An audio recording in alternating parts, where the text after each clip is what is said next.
મિત્રો, જિલ્લા farm house કાંડમાં જે ઈસમોએ હુમલો કર્યો હતો, પોલીસ પર પણ હુમલો કરવામાં આવ્યો હતો. પોલીસના સલામ છે. આજે તે ઈસમો મળી ગયા છે અને તેમનો વરઘોડો કાઢવામાં આવ્યો છે.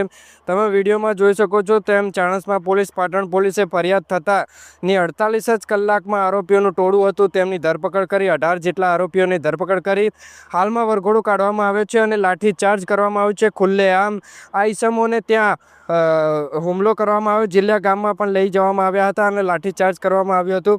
આ ઈસમોએ રાતના 12 વાગે ભાવેશ જિલ્લા નામના યુવકના ફાર્મ હાઉસ પર હુમલો કર્યો હતો, જેનો દ્રશ્ય સીસીટીવીમાં કેદ થયા હતા.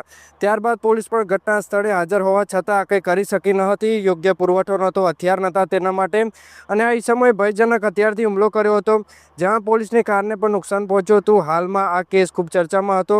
આખરે ભય ફેલાવનાર અસામાજિક તત્વોને પોલીસે ધરપકડ કરી ખુલ્લેઆમ લાઠીચાર્જ કર્યો હતો અને ચાણસ્મા પોલીસ અને પાટણ પોલીસે તેમની ભાન લેવડાવ્યો હતો. મથકેથી વરઘોડો કાઢવામાં આવ્યો હતો. વરઘોડો કાઢ્યા બાદ ચાણસ્મા પોલીસની જીત થઈ છે, કારણ કે આરોપીને ઢોર માર મારવામાં આવ્યો છે. આરોપીઓની એટલો માર મારવામાં આવ્યો છે કે હવે કોઈ દિવસ તેઓ આવું બેફામ કોઈના કાર હુમલો નહીં કરે. જિલ્લા ફાર્મ હાઉસ મેટરમાં હવે પોલીસે લાઠીચાર્જ કરતાં પણ વિચાર કર્યો નથી, કારણ કે પોલીસની ઇજ્જતનો આમ સવાલ હતો. આખા ગુજરાતમાં આ ચર્ચાનો વિષય બની ગયો હતો. પોલીસને ભાગી જવું પડ્યું હતું.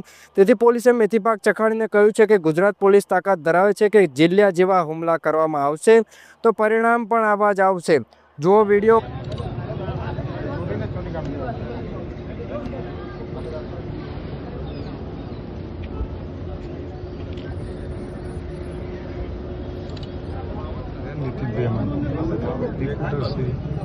देखा तो नहीं आगे मत लाइन पड़ी करिए